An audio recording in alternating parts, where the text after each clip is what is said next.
Muy buenas noches para todos y para todas. Eh, Les doy la bienvenida a la clase de esta noche.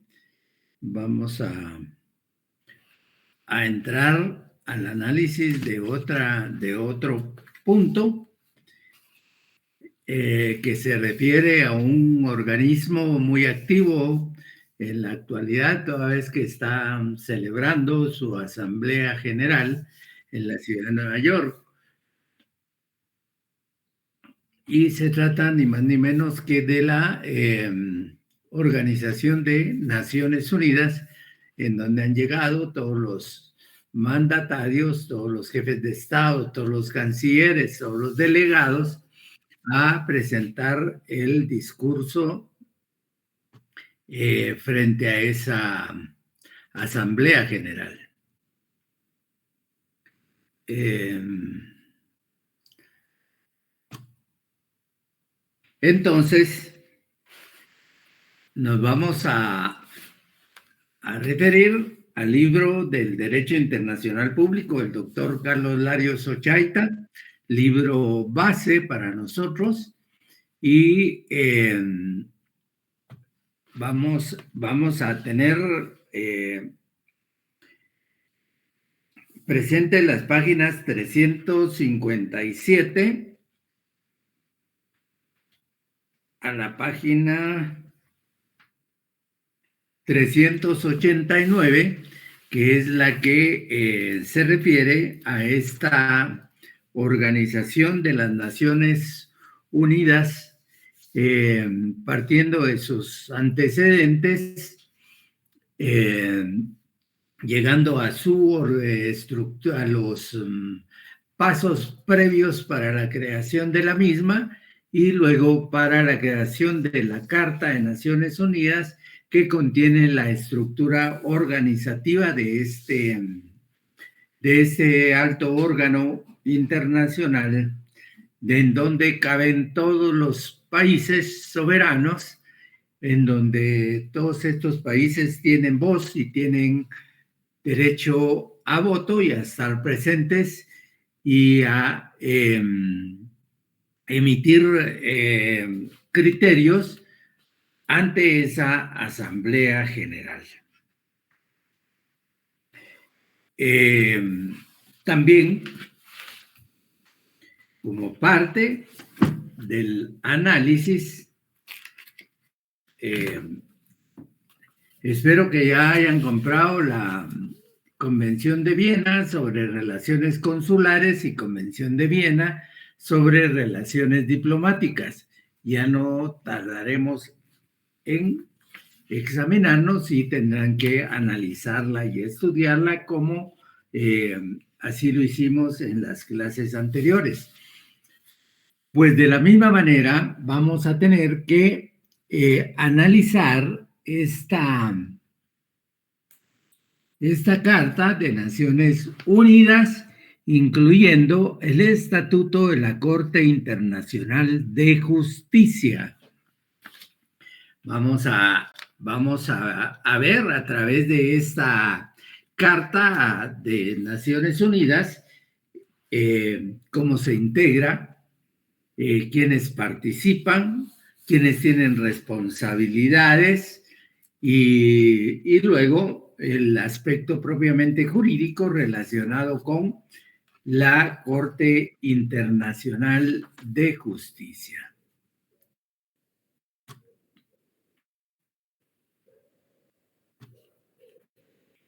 Por lo pronto, iniciamos con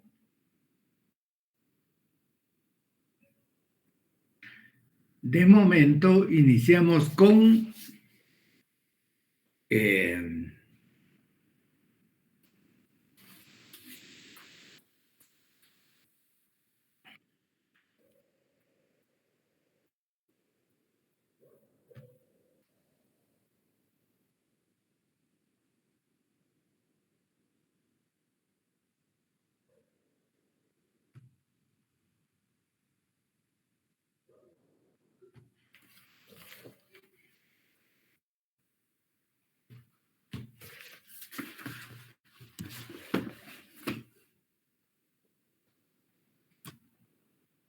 Un instante. Yo les voy a poner un...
Ahí les agregamos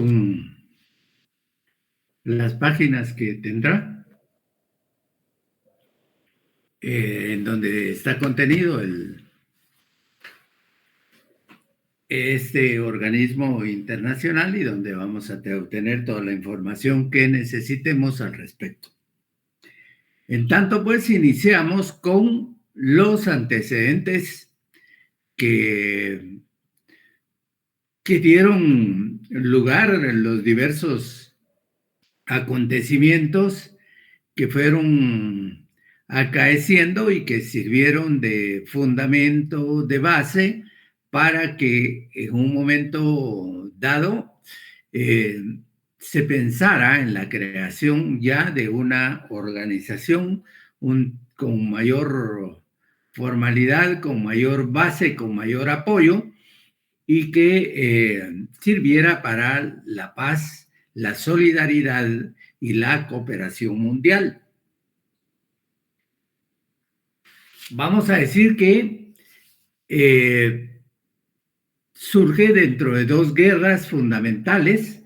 Una, la Primera Guerra Mundial, en donde tenemos un aproximado de 8 millones de personas muertas como consecuencia de esa conflagración mundial, de ese enfrentamiento entre naciones, vamos a decir, entre países, entre estados, y que culminó con esos lamentables resultados en los cuales tenemos las pérdidas de vida, el enfrentamiento de juventudes, de jóvenes fundamentalmente, de países que, de jóvenes entre países que ni siquiera se conocen y que tienen que asumir por alguna u otra circunstancia el rol beligerante para acudir a la guerra. Entonces hablamos de una Primera Guerra Mundial que sin ningún fruto llega y finaliza en el año de 1918. Arranca en 1914, finaliza en 1918, en donde en el Palacio de Versalles, en Francia, concurren los diversos estados con la finalidad de hacer la paz. Y al efecto de hacer la paz, crean lo que se denomina la Sociedad de Naciones. La Sociedad de Naciones como un organismo o como un ente de orden internacional, y se le denomina el Pacto de la Sociedad de Naciones. También en ese mismo lugar y durante esas fechas de acercamiento de los países enfrentados, encontramos que se crea también otro organismo. Ya este es un organismo especializado de carácter internacional, que se refiere a los dos agentes de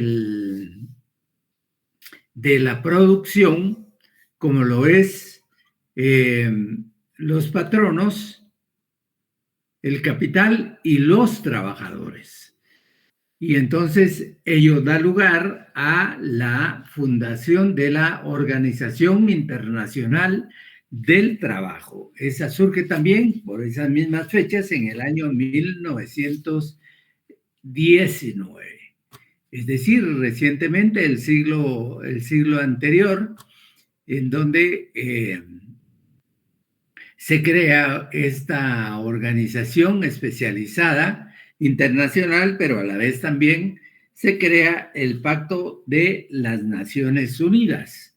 Dice el doctor en la página 358 que el 8 de enero de 1918, Woodrow Wilson, presidente de los Estados Unidos, en uno de los discursos que se conoce como subrayen o apunten en su cuaderno los puntos, los 14 puntos de Wilson, que no eran ni más ni menos que las bases sobre las cuales debían asentarse la paz y el fin de la guerra. Dos conceptos contrapuestos, la paz y el fin de la guerra. La guerra llega a su fin cuando surge y nace la paz. Los 14 puntos subrayen esto porque son puntos importantes que deben de tener muy en cuenta. Esos 14 puntos de Wilson Woodrow giran alrededor de 3 ideas fundamentales. Son 3 ideas que le dan curso y se desarrollan en 14 puntos. Entonces, una de las ideas es la liberación de los pueblos. Es decir, que todos los pueblos deben de ser libres. Debe de prevalecer la justicia tanto para los amigos como para los enemigos. Y se debe de fundar una organización internacional a la que le denominaron Sociedad de Naciones para garantizar la paz. Los principales 14 puntos son los siguientes. Por lo menos 6. Dice, en adelante se podrá afirmarse que en lo sucesivo se podrán firmar tratados públicos. Y excluyeron, por eso es importante también este pacto, porque quedan excluidos los tratados secretos, los tratados clandestinos que no tienen ningún impacto hacia la misma comunidad internacional, vamos a denominarle a esa sociedad de naciones.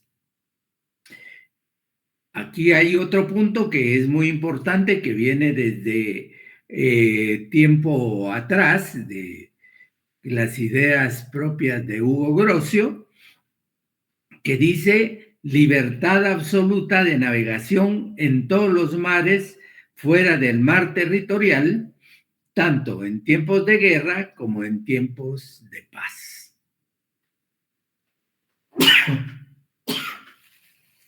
Es decir, que tienen todos el derecho de poder hacer uso y navegar sobre esa plataforma marítima, ese inmenso espacio de agua salada, en la cual podrán los barcos con mercaderías atravesar, ir y venir fuera del mar territorial, sin ingresar al mar territorial, porque ahí habrán otras condiciones para poder atravesarlo. En el tercero, tenemos la supresión de barreras aduanales para el comercio internacional entre las naciones que cooperan a la paz y su mantenimiento. Cero aranceles. Armamento reducido al mínimo compatible con la seguridad internacional, es decir, no a la proliferación de armas, y un control de armamento y desarrollo de convenios para evitar esa proliferación armamentística. Todos los pueblos son libres de autodeterminación. Todos los pueblos son libres de autodeterminación. Esto es uno de los principios fundamentales de los que pertenece a cada uno de los pueblos que puede invocar los estados soberanos en diversas situaciones en donde los otros pueblos no deben de tener ningún tipo de injerencia al respecto, toda vez que son libres para autodeterminarse, para darse los gobiernos que ellos consideren necesarios, sin la necesidad de la injerencia, de la intervención y de la penetración de quienes consideren que esos gobiernos que asumen en esos estados son contrarios a los intereses de ellos mismos.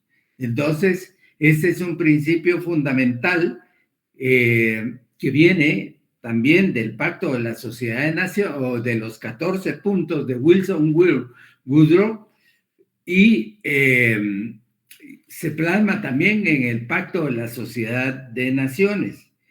Y como el sexto punto dice que se produzca la fundación de una sociedad general de Naciones Unidas con el fin de proteger a todas las naciones grandes y pequeñas sobre la base de la igualdad soberana. Todos son iguales. No hay ni más grande ni más pequeño. Todos debieran de ser iguales y no debería existir ninguna presión que pese, ninguna coacción que pueda pesar sobre, no hablamos de pueblos, hablamos de gobiernos que son los que en un momento dado asumen y se plegan a los intereses de quienes les presionan. El Pacto de Sociedad de Naciones dice que nació el 28 de junio de 1919 y el objeto principal fue el desarrollo y la cooperación entre todas las naciones miembros para preservar la paz y la seguridad.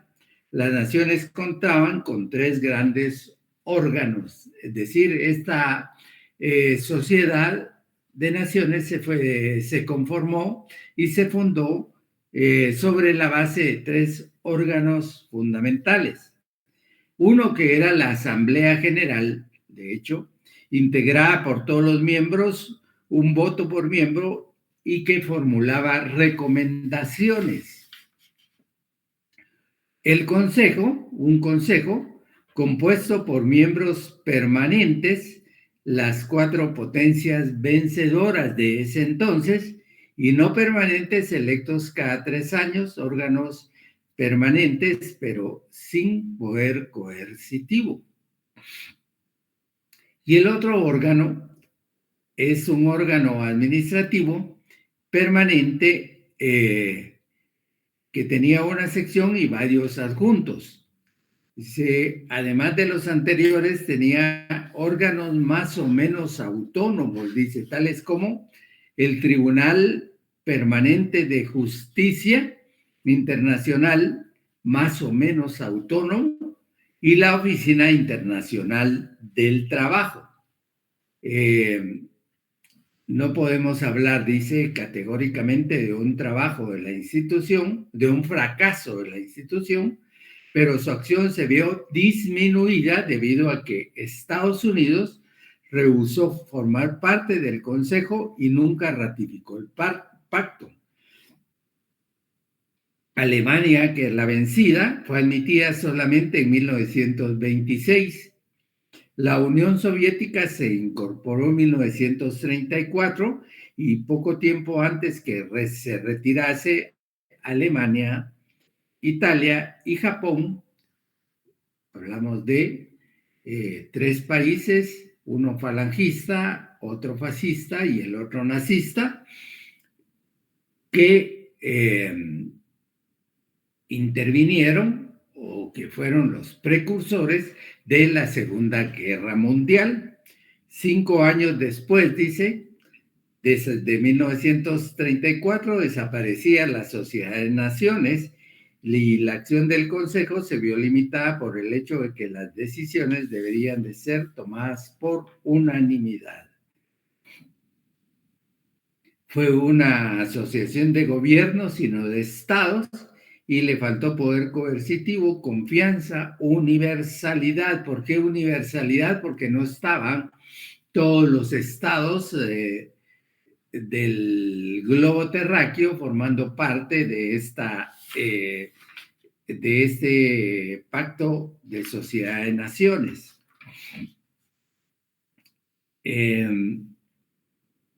Dice que hubo diferentes pactos de no agresión. En esta época ahí se florecieron los pactos de no agresión, por medio del cual los estados se comprometían no atacarse, permanecer neutrales en caso de guerra con alguna de ambas partes, no firmar pactos de cooperación económica con quien atacara a cualquiera de las partes, es decir, no surtir, no solo financieramente, asistirlo financieramente, sino que también evitar proveerle de armas modernas, sofisticadas para la época, para que pudieran hacer la guerra. No firmar pactos políticos y bélicos con terceros estados. Dice, entre los pactos de no agresión más famosos tenemos los llamados pactos de Locarno, suscritos por Alemania, Gran Bretaña, Francia, Bélgica e Italia, y el pacto Bryan-Kellogg entre Francia y Estados Unidos. Dice, siendo ministro de Relaciones Exteriores de Francia, el señor Aristides Bryan, y ministro de Relaciones Exteriores de Estados Unidos, F.B. Kellogg. Francia y Estados Unidos. Este tratado es bien importante porque Francia y Estados Unidos fomentaron la firma de un pacto que pusiese fin a la guerra fuera de la ley. Francia abogaba por un instrumento bilateral, mientras que los Estados Unidos por un instrumento multilateral. prevaleció la tesis de los Estados Unidos y el 27 de agosto de 1928 se firmó en París el Pacto General de Renuncia a la Guerra, conocido como Pacto de París, conocido también como Pacto de Bryan-Kellogg, y en él mismo se dispone que es convenable el recurso de la guerra como medio de reglas de disputa internacionales. Y B, debe renunciarse a la guerra por medio de la política. Y la solución a las divergencias internacionales debe siempre buscarse por los medios pacíficos. Y así encontramos que esta sociedad de naciones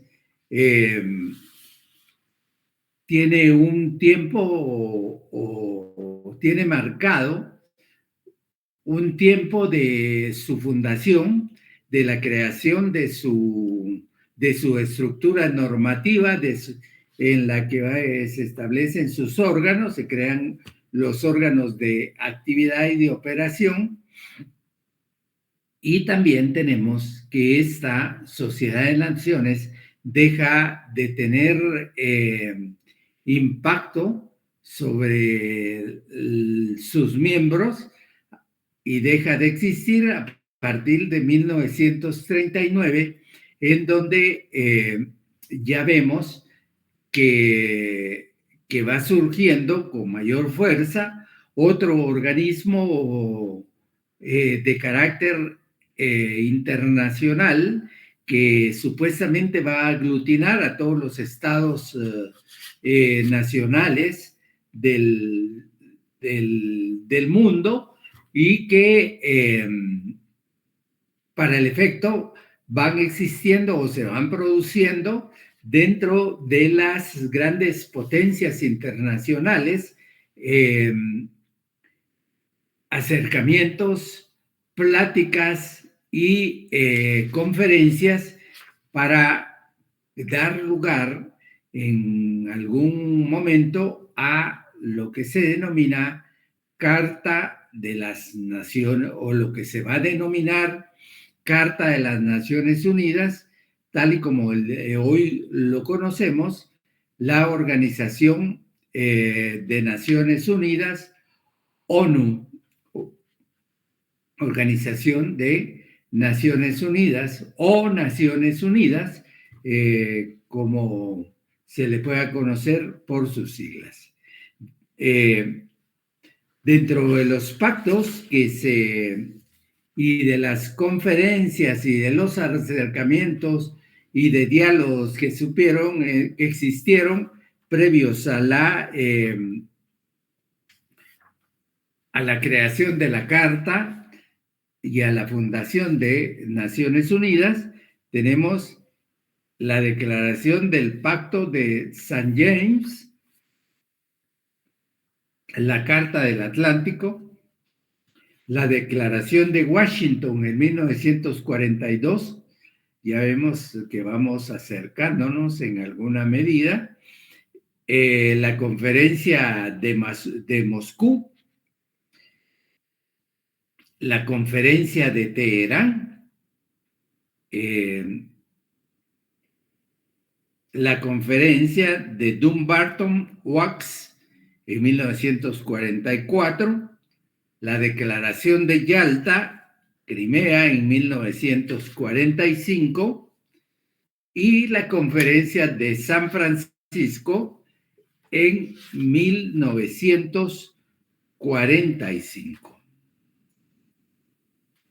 Vamos a ver de qué se trata cada una de estas conferencias, que son importantes y que las vemos como antecedentes o todo lo previo, los pasos previos a la creación de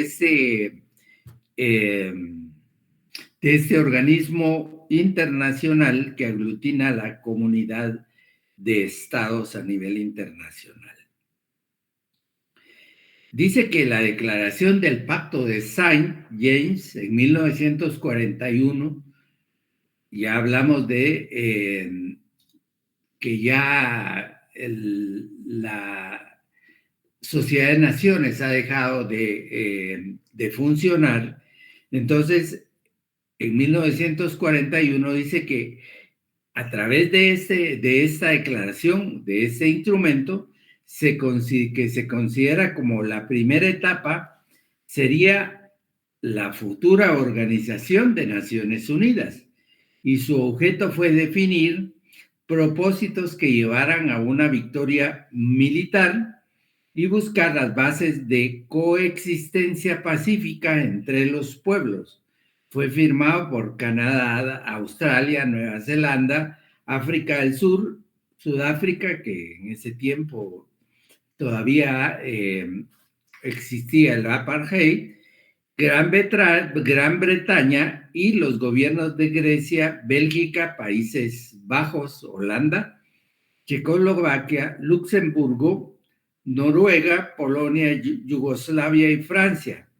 Todos estos estaban en el exilio. Fue un movimiento fomentado por la Gran Bretaña y aprobado por sus dominios y colonias.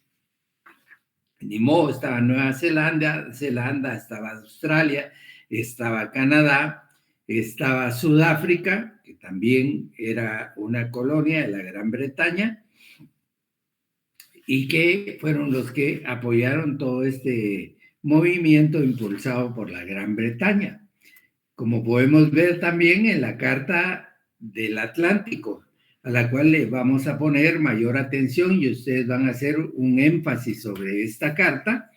Dice que en esta no se trata de un pacto ni de ningún convenio, se trata de una declaración de intenciones. Y la filosofía que animaba a Estados Unidos e Inglaterra, las dos potencias internacionales, en tiempos de guerra. Fue firmada en 1941 a bordo del acorazado Prince of Wales, o el Príncipe de Gales, de Gales. Contiene 8 puntos bien precisos a saber. Veamos cuáles son esos puntos que se presentan como una declaración de intenciones. Dice el primero que los firmantes no buscan engrandecimiento territorial, que también conlleve al fin del colonialismo. Es decir, ya no se va a hablar de colonias, sino de estados independientes. Cualquier modificación territorial debe llevarse a cabo con el consentimiento libremente expresado por los pueblos. 3. La autodeterminación, nuevamente acá, la autodeterminación de los pueblos debe entenderse en el sentido de que son libres para escoger y darse la clase de gobierno que deseen. Son libres y deben de darse la clase de gobierno que deseen. Se pueden autodeterminar, por eso están protegidos por el principio internacional de autodeterminación. Libertad e igualdad para todos los pueblos del mundo, grandes o pequeños, para que accedan al comercio internacional y a las materias primas. Es decir, hay libertad amplia y suficiente para todos los pueblos a fin de que puedan hacerse de mercancías y de acceder al comercio internacional. En lo económico debe existir relación fuerte y sólida entre los pueblos del mundo. Sí, Luis, dijeran por ahí.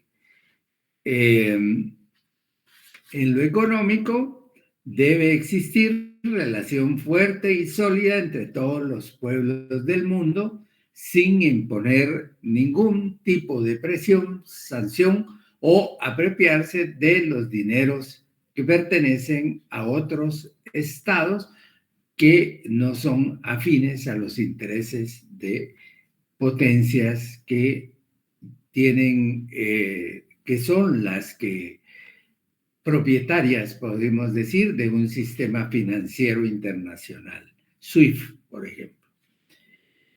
Después de la destrucción del nazismo, debe establecerse un estado de paz que ofrezca condiciones de desarrollo y tranquilidad para todos los pueblos del mundo.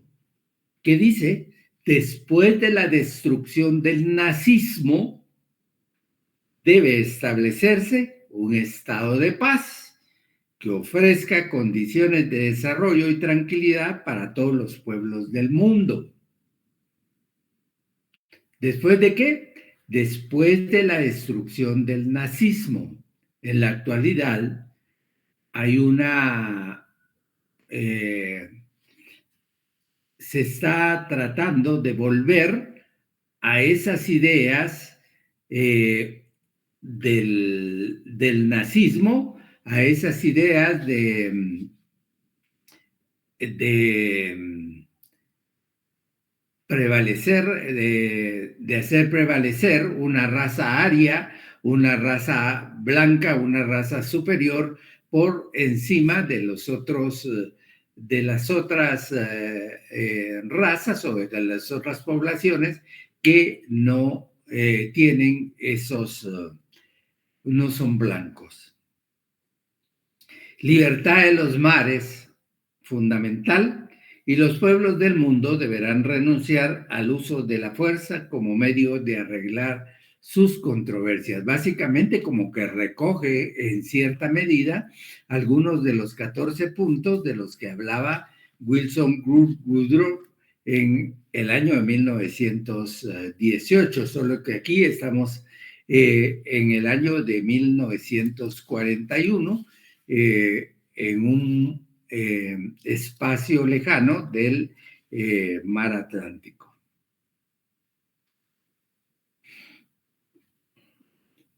Luego tenemos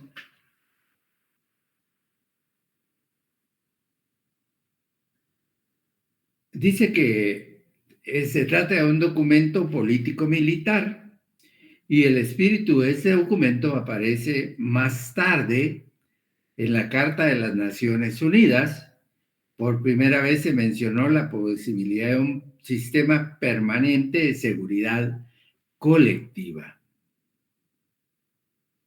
Luego viene otra declaración. En esta carta es una declaración de intenciones que contiene 8 puntos, que se denominó Carta del Atlántico. Y luego tenemos la otra que es la Declaración de Washington, también fue preparada por Estados Unidos en la ciudad de Washington.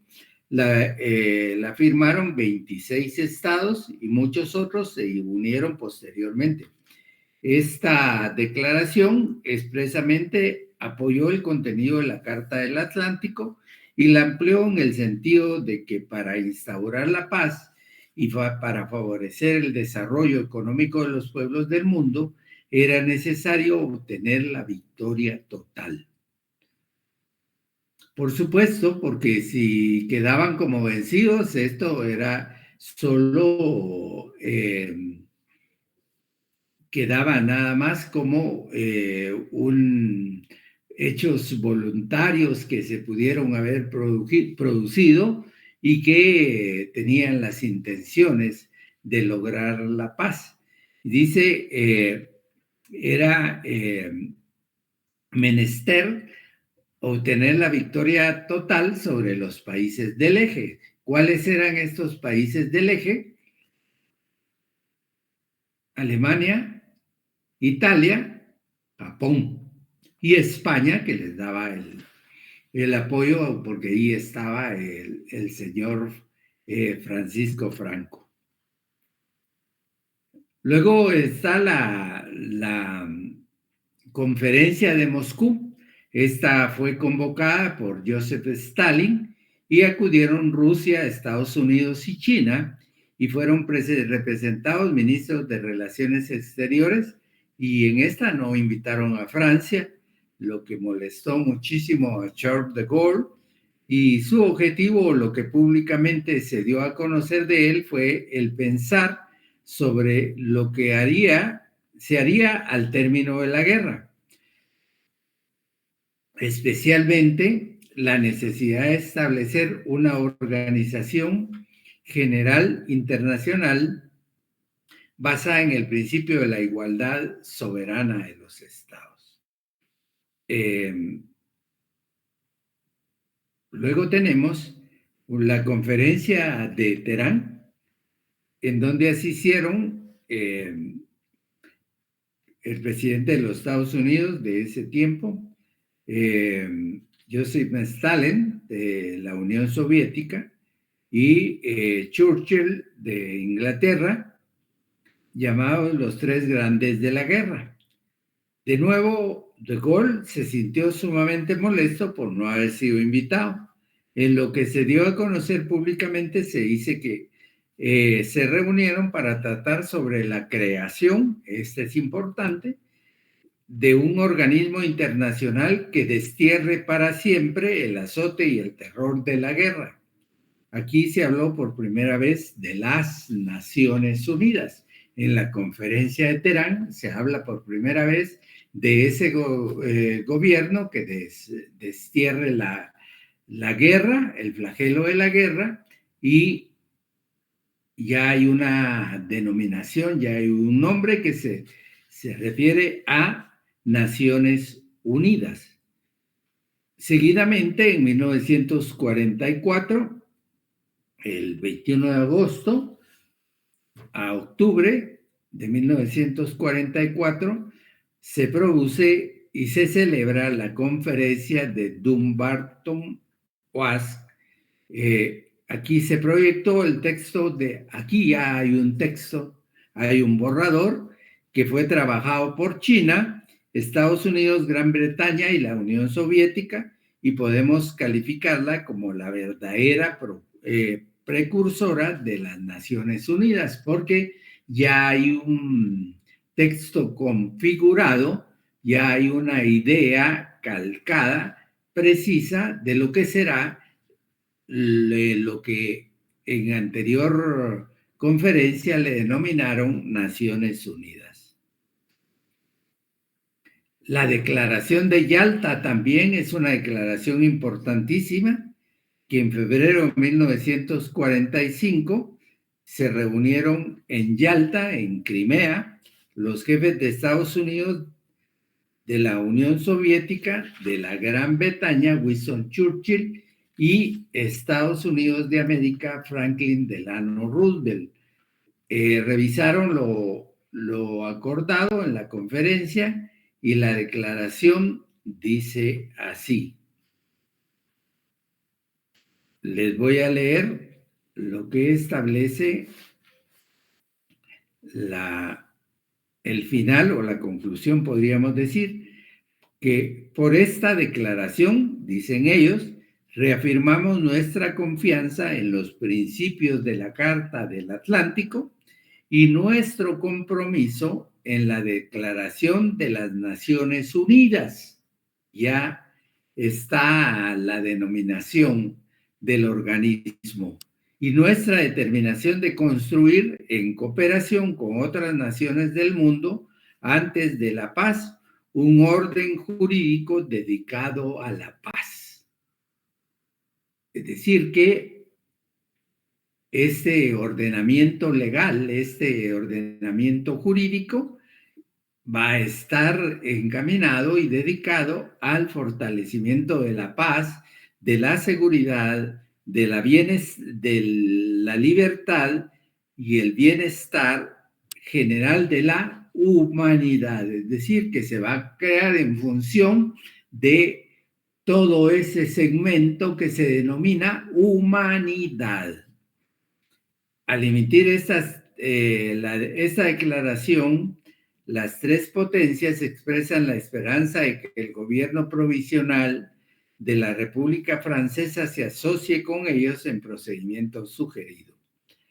Al final de esta conferencia, convocaron a la Conferencia Internacional de San Francisco a partir del 25 de abril de 1945. Conferencia Internacional de San Francisco, que es la que va a desarrollar ya la Carta de las Naciones Unidas. Dice que como estaba planificado, se reunieron a partir del 25 de abril de 1945 los representantes de los países aliados y se sumaban 47 naciones y aproximadamente 5,000 asistentes entre representantes y periodistas, y ha sido una de las mayores conferencias internacionales llevadas a cabo. ¿Cuáles son los puntos que se discutieron? 1, acuerdos regionales. 2, la revisión de tratados internacionales. El veto del Consejo de Seguridad. El territorio bajo fideicomiso, o los territorios bajo fideicomiso. La jurisdicción del Tribunal Internacional de Justicia, tomamos en cuenta que este era un organismo autónomo de la Sociedad de Naciones, y las enmiendas a la Carta. Esta conferencia terminó la conferencia, dice, con la firma de la Carta de San Francisco el 26 de junio de 1945. La conferencia termina ¿con qué? Con la firma de la Carta de San Francisco el 26 de junio de 1945, creando, ¿qué hizo?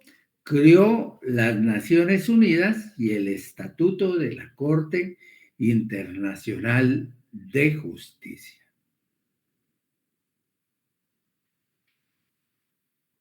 En esa fecha, el 26 de junio de 1945, se crea o se funda la Organización de las Naciones Unidas, contenida en esta Carta de la ONU. Y esa carta entra en vigencia el 24 de octubre de 1945. Ese día es un día memorable y de celebración en Naciones Unidas, toda vez que conmemora la entrada en vigencia de la Carta de las Naciones Unidas y la celebra con el Día de las Naciones Unidas. Así se le denominó Día de las Naciones Unidas.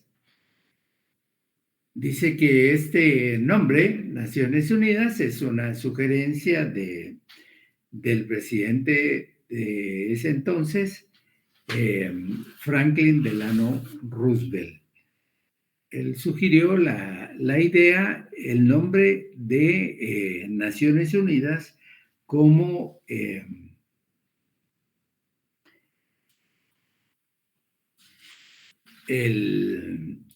la denominación que identificara a este organismo de carácter internacional que iba a tener como función o como premisa fundamental la preservación de la paz y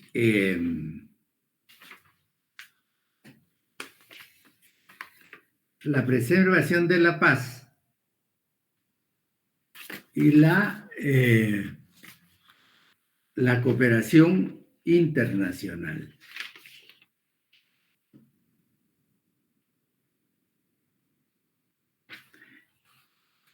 Dice en el preámbulo, Carta de Naciones Unidas, volvemos a la carta, por favor.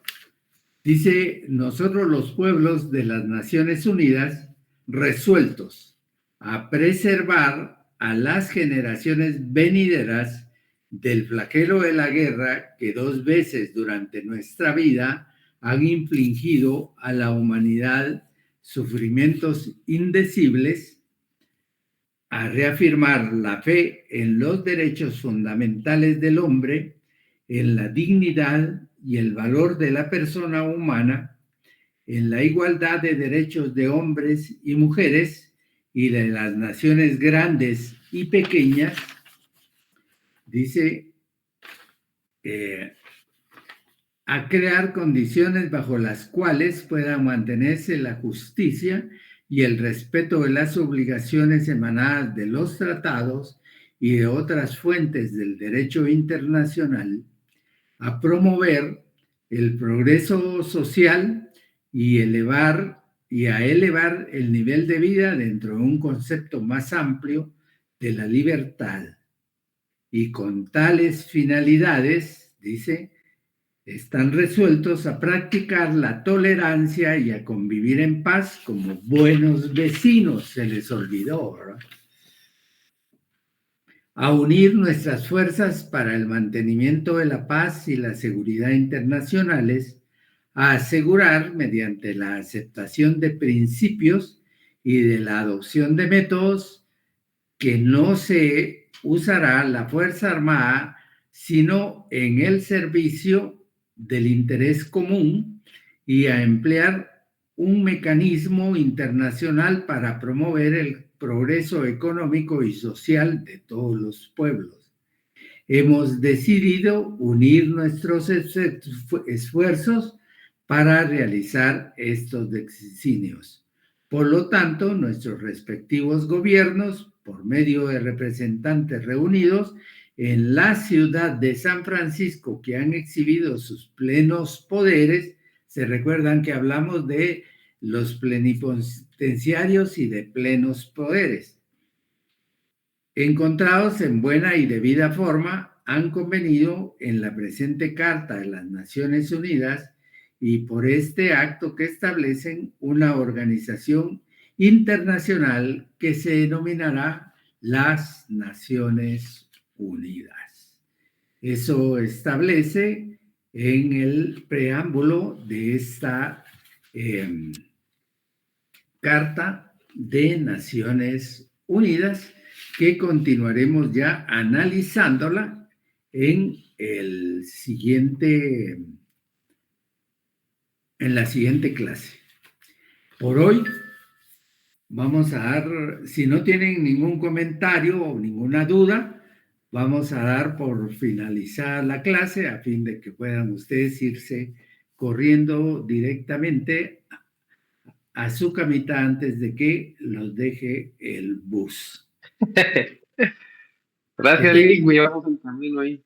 Que tengan muy felices sueños y nos vemos el viernes, primero Dios. ¡Feliz noche, Lick! Feliz noche para todos y todas. Adiós. Chao, chao. Gracias, Lick, por la cátedra. Feliz noche. Muy bien.